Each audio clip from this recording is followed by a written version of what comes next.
What we're going to move to now is a Q&A session with our panel. So the panel we have, hopefully everybody's been able to stay that was going to come on the panel. So we've got RuPaul still, have we? I'm just trying to see. Yep. Evie, we should still have, maybe. Is Evie still with us? Can't see her at the moment. Have we got some people from Mace with us? I know we were going to. I could double check in a minute, make sure that they've come through. I know Tasnima was going to come. No, maybe not at the moment. So Chris, is Chris with us? Peter is. Hiya, it's not Peter. Chris. Hello, that's not Chris. Oh, yeah, it's me. Peter. Yeah, it was just yourself, wasn't it, Peter? And Duncan. Yeah. I thought I saw Duncan earlier, but maybe I imagined it. Let me see. Yeah, I'm here, Sally. Oh, you are. That's fine. That's great. Thank you. And Jane as well. So what we'll do, we've got a good panel, so that's fine. All's good. So let me open up Slido. So we've got representation from 2 of the unis, and we've got Jane as the TPD, and I think RuPaul's with us too still, so that's fab. So has anyone got any outstanding questions that they want to ask as part of this session? So if there was anything earlier that wasn't answered that you'd like to ask, and now you've got some of these people in front of you, is there anything that you've got concerns about or that you want to clarify at all? Sally, just while we're waiting for a couple of questions, I was wondering if I could just offer a little bit of a top tip from myself, if that's okay. Oh, definitely. We like a top tip. So wonderful. So hello, everybody. My name's Peter. I'm a lecturer here at Newcastle University, and I support the Scientist Training Programme and the Echo Training Programme. The top tip that I would like to give, just while we're waiting for questions to filter in, is my best bit of advice would be to link up your email, regardless if you're at whatever institution you're at. The reason being is that a lot of people might necessarily unintentionally but neglect their inbox from the university and focus on their NHS emails. Now, the consequence of that, I'm sure Duncan will be able to correct me if I'm wrong, but we certainly at Newcastle focus on communicating through your university inbox. And there have been individual isolated cases of people not necessarily picking up their exam times or assignment briefs, and there's been a bit of a delay as a consequence. So I would suggest that you put a forwarding email from your university email into your NHS emails, and therefore you're not going to miss any important communication that's provided from the university. Okay, that's great.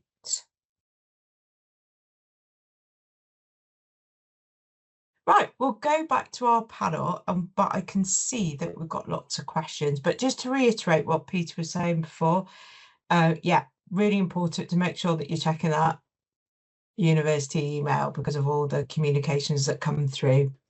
Okay, that's fab.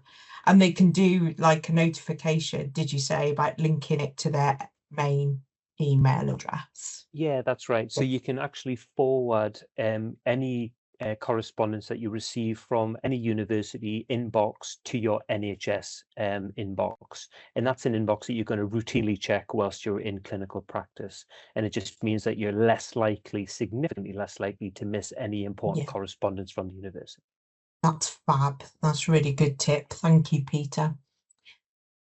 So, one of our top questions, which is quite a common one, just hoping for some more clarification on the bursary, how much this is and what can we use it for, please, Jane? So this is a question we get quite a lot, and it's the same for the STP as well. First of all, it's not really quite the same as a bursary. What it is a contribution that the commissioners give to your trust to support your expenses. And unfortunately, it hasn't gone up over the last few years, so it's less, it doesn't go as far as it used to do. But your expenses still come from your trust, and they should come according to your policy within your trust. So things like accommodation and travel for education, your trust pays for that according to a specific policy. So you go through their normal routes to access this money. The money gets paid by the commissioners into your trust, not to you. So it's not like you have the money in your hand. We offer, or the commissioners offer £2,000 per annum. So that would be £3,000 for the ETP because it's 18 months. And we do know that it doesn't cover everybody's expenses. And some people don't have as much expenses, but it's not possible to do this, you know, worked out on your expenses. So it's a contribution that's given to your trust. And you'll need to talk to your training officer to access it, and they'll be able to help you through the expenses policy to get that money. And that links in, there was one, yeah, so is there a consideration made in the bursary for those who need hotels for uni? No, it's not possible. But what I would say about that is that the universities can often help you to get accommodation that's less expensive than others, and booking early is vital. So you need to kind of get your dates in and work that out. And I would suggest you talk to your programme directors on at the university as well to see if the university has some information that they can give you about less expensive places to stay. They're still safe, because obviously we don't want you staying in dodgy accommodation. You need to be safe when you're at university. Here is our contacts if we need to contact the National School by email. If you just contact our main email address, which will drop into the chat shortly, that one, you know, whatever your query, it'll be directed to the right person by the programme support team, so you can do it that way. Okay. So in the breakout groups, I found that other people are already scanning independently and started later. For Newcastle Uni, is there a specific time point? Duncan? I'm going to kick this off by saying that comparison is a thief of joy. You're all on different journeys. So you all have different backgrounds.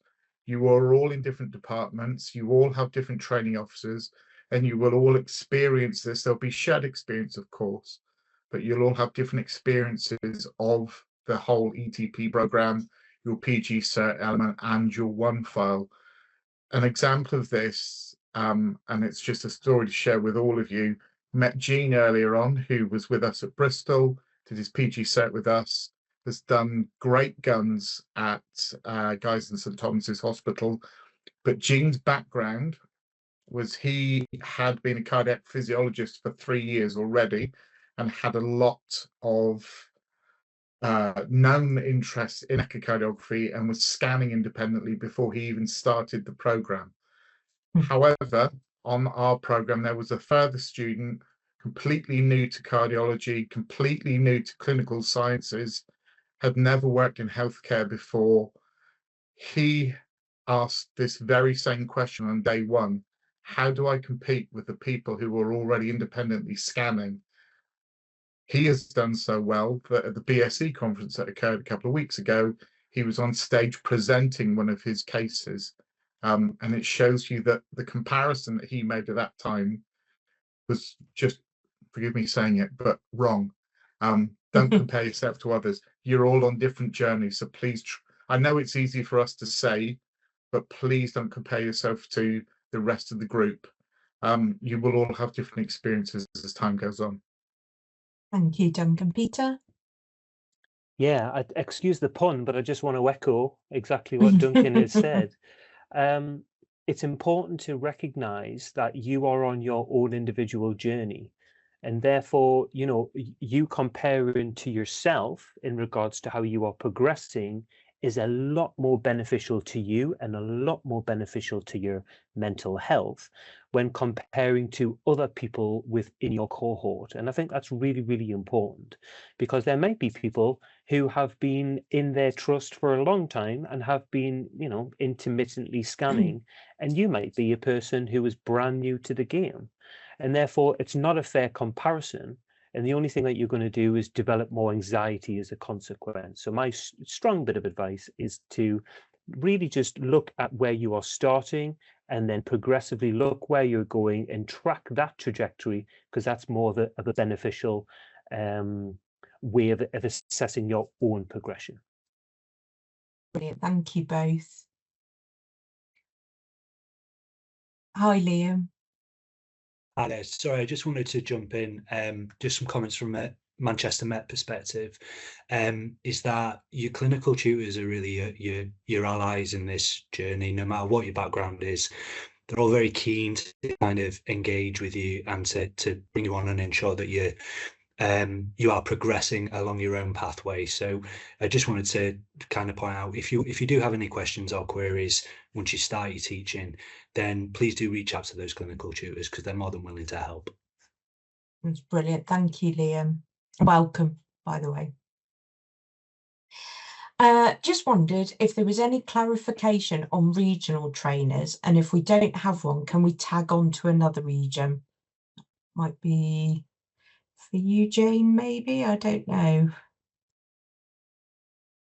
Yeah, so Rupal, I think, might still be here, who Rupal's been really active in the regional trainer space and may know more than me, but my understanding is that we have some available and some we don't, but we work in regions to try and set up close networks of people, and the BSE have regional trainers as well that can go in there.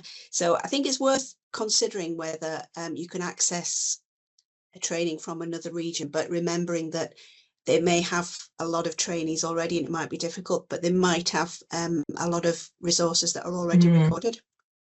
So my suggestion on that would be, if you are going to contact somebody, do it very politely and remember that they're very busy people. I think Rupal wants to say something here. Yeah.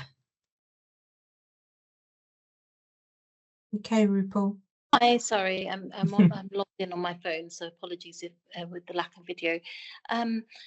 Basically, I'm more than happy for anyone to kind of attend some of the meetings that I hold. Unfortunately, it's a bit difficult to come out to see you in the workplace and do those kind of things when you're outside of the region. But if anyone doesn't have a regional training officer and they want to tag along to some of our sessions that we run, more than happy to include you in our email list. And then if you're able to join, you can join, and happy to answer any questions as well. Although I do have a lot of students within London, but I'm more than happy to help us and anyone else.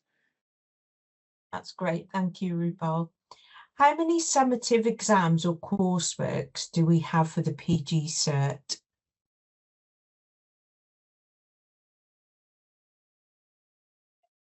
Peter, do you want to go first on this one? Yeah, absolutely. So so the exams and the coursework that is set, so for the ETP, it's separated into two modules. So an introductory module into ECHO, and that is usually associated with normative and, you know, in terms of tricks and tips of getting and performing an echocardiogram, and normative values, maybe something around back care, so on and so forth. For module 1. For Newcastle University, there is a 90-minute exam for the first module, and a couple of short-based assignments. For the second module, of which I'm the module lead, it's a 2-hour exam and a 3,000-word based assignment that you have to complete. These may differ between institutions, but they will be evaluating the same learning outcomes. Thank you, Peter. Duncan, were you going to add anything? So at Bristol, we have obviously the same programme that Peter provides in Newcastle. Our assessments are for Module 1. We have a poster and presentation for the first assessment. The second assessment is a 2,500 word assignment. And then for the second module, we have a video case presentation and then a 90-minute final exam. Okay, thank you. Liam, were you going to add something? Sorry. No, just to add it again, slightly different at MMU, same learning outcomes being assessed, but for our first unit, we have it's 100% coursework based. So we have a single assessment for the first unit. And for the second unit, we have a 50-50 split between a 2-hour exam and a coursework assessment as well. But all the information for that, if you're an MMU student, will be on our virtual learning environment. So you can check that out now. That's fab. Thank you, 3 of you. That's brilliant. Could you give us some tips on how to navigate the difference between a full-time undergraduate degree and this PG cert? That's a big question as well. The best advice I could really offer here is that this is essentially a full-time position, whereas with an undergraduate degree, you might have been attending different lectures and things like that. So the expectation is that most of the time, if you are not based within your blocks at university, you'll be expected to be working within clinical practice. You'll be likely given a day a week to study. There are some centres that might accumulate those and give those as a block prior to your exams.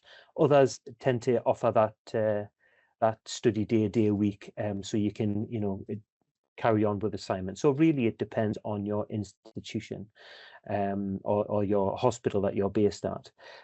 What I would say is that this is about slow and steady for a PG cert, because you're based in your hospital full time. You are released to go to university for blocks, and therefore the academic component that is front loading you with the content that's required to do your job. So you often find that whilst you're here in Newcastle, for instance, you're here for a full fortnight. It's likely the same with the other institutions, higher education institutions, and based upon that, we cover the syllabus that's provided by the national school, and then you will then go back to your respective hospitals where you are training, and utilize the information that's provided to develop yourselves more as echocardiographers. Thank you, Peter. Did anyone want to add to that at all, or is that okay? Yeah, that's fine. Will we have an introductory session on OneFile and how to use it? Yes, you will. Jane will be sharing the date shortly of that one as part of her slides after the Q&A. When will OneFile be available for us to access? That will be, so tomorrow, my colleague Alex will be sending out an email requesting you to complete what we call a data collection form or a registration form. And that is to provide us with the details of who you are, basically, including your workplace email address.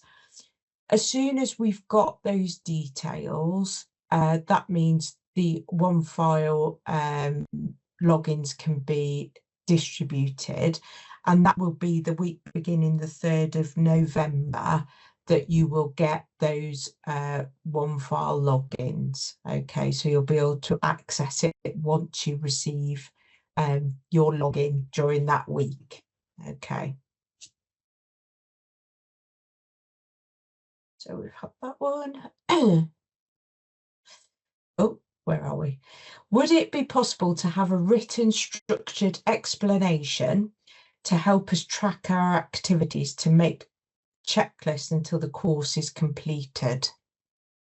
Jane. Yeah, so I guess we provide this in a few different ways. all the information you need is on the website.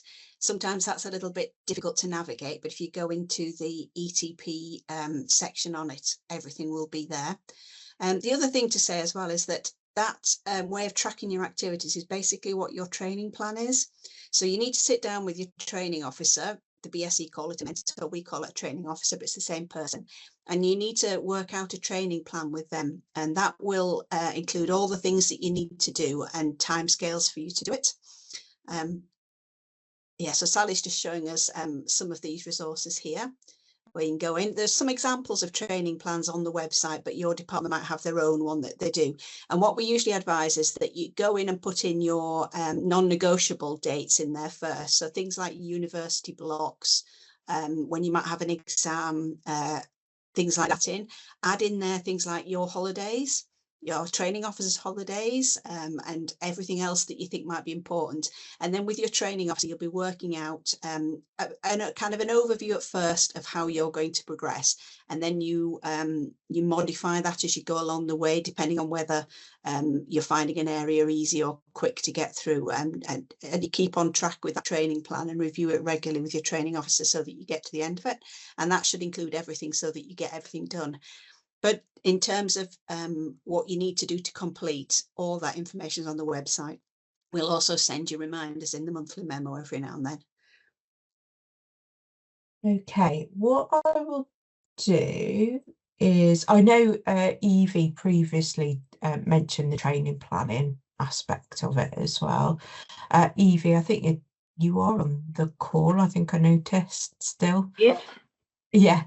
Did you want to add anything about sort of the training planning aspect of it? Sorry to put you on the spot. I would just say no, definitely. So with the training plan, I would definitely, if you've not already met your training officers, which most of you will, I would just sit down with them on day one and just plan out. They should have, like all of ours, get like an induction pack, but have a quick conversation about there is basically a set structure with your key dates, and everything else is relatively flexible about that. So your BSc, they're pretty much like there, and that's the same with your university dates. I usually include like case-based discussions and things in training plans. So we have a monthly meeting to do a CBD. People don't always do that, but it just means that you can cover them over the year. I would also say with training plan, most people meet with their training officers at least every month, maybe to start off with every week. So maybe book that in with them as well. And it's relatively flexible, your training plan. I would say what you plan out at the start might look very differently, and see if you can have like an informal mentor as well. And they might have a different take on a training plan as well. We do sort of in-house lectures here for in preparation to the BSc exam, so that's all included in that. But everyone's got a different way of teaching. But yeah, your set structure is basically those big things that you've got to achieve with your PG cert. I'd write them all down. Also, remember that your training officer doesn't get everything that the national school send. So any details that you get from the national school, let your training officer know, whether they're webinars, everything like that. And then you can put those key dates in and work everything else out around that. Thank you, Evie. That's fab. And Stuart, you've got your hand up. I do, and I'm going to use it to answer the third question that's on screen, and the previous one where somebody said, can I have a written list of what I've got to do? There's several questions that people have posted that I haven't made public, which are basically, what is the list of things we've got to do? And the answer to that question is, well, it's the most recent link in the chat, which is it's in your curriculum library. So the curriculum library has 2 modules in it. Each module's got a series of training activities. Those are the workplace-based activities that you have to do, which you use OneFile to be assessed within. That list of activities is in the curriculum library, and it is in OneFile. So that answers that question about the question which I was just taken off the screen, Sally, was is the list of things we've got to do in the NHS the school website the same as OneFile? Yes, yes, yes. Curriculum library, there's all your training activities. OneFile is effectively a checklist of your training activities. It gives you different views of them. We will be doing a webinar, Jane will tell you about it shortly, to show you how to use these different views. But yeah, it seems there's a lot of people wanting the definitive list of what I've got to do, get yourself straight to the curriculum library, 2 modules, look in there, that's where it is, that's your official single source of truth of what you need to do in the workplace. Thank you, Stuart, that's fab. I think we're going to leave it there with the questions. Just quickly with the training budget, because that seems quite pertinent. Jane, can you just confirm what the training budget is? Yeah, so the training budget is what we talked about a little while ago. It's a contribution given by the commissioners to your trust, which helps to pay for your expenses while you're on programme. So it doesn't come to you at all, it comes into the trust and they administer it. So you'll need to go through your trust policy to access it, because all trusts will be slightly different in that way. That's great, thank you, Jane. Oh, sorry, Peter, go on.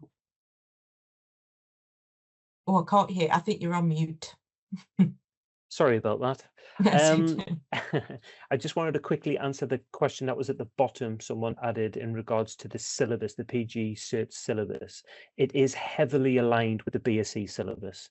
So to answer you a very short, brief answer, yes, the syllabus is heavily aligned with the BSc syllabus, and therefore any revision that can be used for the assessment for the PG Cert will help you with your BSc exam.